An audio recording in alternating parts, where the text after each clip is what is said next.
Bridal makeup একদমই নয়, শুধুমাত্র পার্টি মেকআপের জন্য আমাকে সকাল সকাল এত দূর টেনে নিয়ে গেল আমার ব্রাইড, যা আমি এর আগে কোনো দিনও করি। লোকেশন জানতে পেরেই আমি ওকে প্রথমবারেই বলে দিয়েছি না, একদম যাওয়া সম্ভব নয় এই লোকেশনে এই পার্টি মেকআপের জন্য। ও ঠিক করেই নিয়েছিল ও করলে আমার কাছ থেকেই করবে।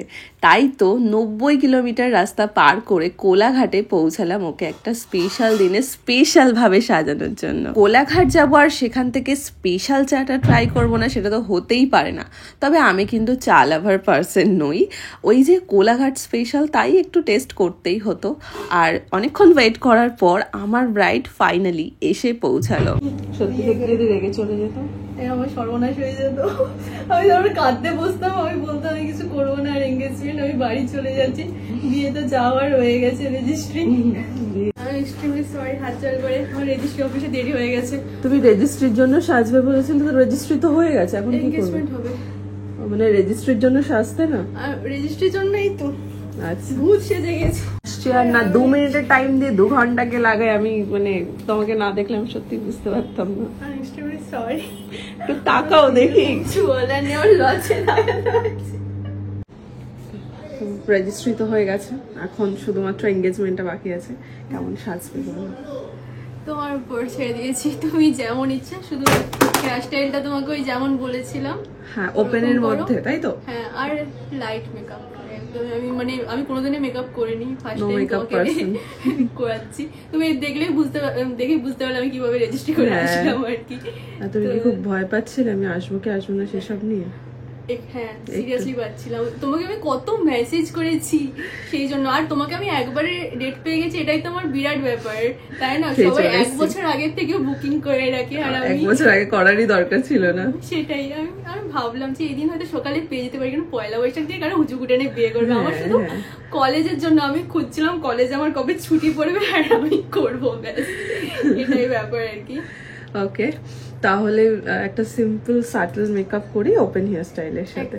চলো, খুব সুন্দর লেহেঙ্গাটা দেখেছি আমার। এতক্ষণ ওয়েট করার পিছনে একটা বড় সড়ো মেস্ট হয়, সেটা হচ্ছে কথা ছিল ও রেজিস্ট্রি এবং এঙ্গেজমেন্ট দুটোর মেকআপ একই সাথে করবে। মানে আমি যেই মেকআপটা ওকে দেবো সেটাও রেজিস্ট্রি এবং এঙ্গেজমেন্ট দুটোতেই কভার করবে। কিন্তু কিছু এমার্জেন্সি কারণবশত ওকে খুব সকাল সকালই রেজিস্ট্রি অফিস থেকে ফোন করে জানানো হয় যে ওকে এখনই রেজিস্ট্রিটা করে নিতে হবে।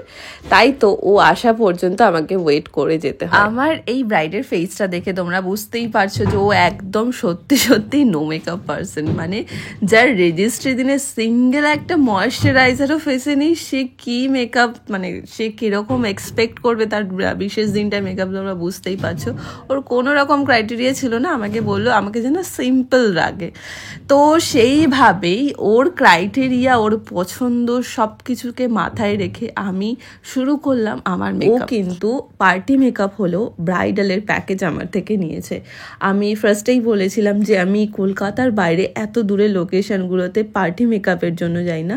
হ্যাঁ, এবার ব্রাইডালের সাথে যদি কেউ পার্টি মেকআপ করতে চায় সেক্ষেত্রে সেটা পসিবল, কিন্তু কলকাতার বাইরে গিয়ে এতটা লং জার্নি করে ট্রাভেল এক্সপেন্স, তারপরে আরও নানান রকমের সমস্যার সম্মুখীন আমাকে অনেক সময় পড়তে হয়েছে। তাই জন্য আমি কলকাতার বাইরে পার্টি মেকআপগুলো আপাতত আর নিই না। তাই তোমরা যারা সাজতে চাও, তোমাদের হয়তো এই লোকেশনে, মানে আমার লোকেশন নিউ টাউনে এসে তোমাদেরকে সাজতে হতে পারে, অথবা যদি কোনো চেনা পরিচিত ব্রাইড রিলেটিভ কারোর বিয়ে থাকে সেক্ষেত্রে ব্রাইডের বুকিংয়ের পাশাপাশি নিজের বুকিংটাও কিন্তু করে নিতে পারো। তখন দেখো ও কিন্তু হেভি মেকআপ একদম পছন্দ করে না, তাই তো বেসটাকে এত নর্মাল ফ্ললেস রেখে ওর আই মেকআপটাকেও ন্যাচারালের মধ্যে রেখে ওর মেকআপটাকে আমি কমপ্লিট করলাম। সাথে একটা নিউড লিপস্টিক পরিয়েছিলাম, কারণ ড্রেসটা এত সুন্দর, এত গর্জিয়াস ছিল যে আমার মনে হলো একটা লিপ গ্লস বা নিউড লিপস হলে খুব ভালো লাগবে। আর এই যে সর্বশেষে আমার এঙ্গেজমেন্ট ব্রাইড কিন্তু একদম সেজে সুন্দরী হয়ে উঠেছে।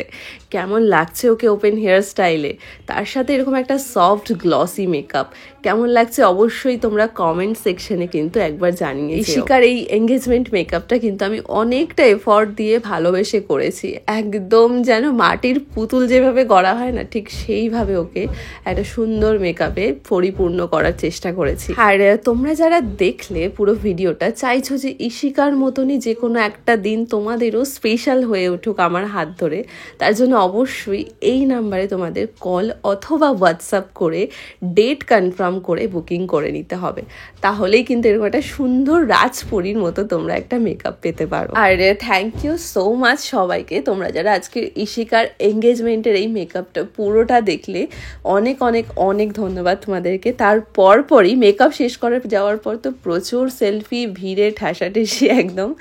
আর এই যে দেখো আমার রয়্যাল এঙ্গেজমেন্ট ব্রাইড একদম রেডি। রয়্যাল বলার কারণ হচ্ছে ওর কালেকশনসটা।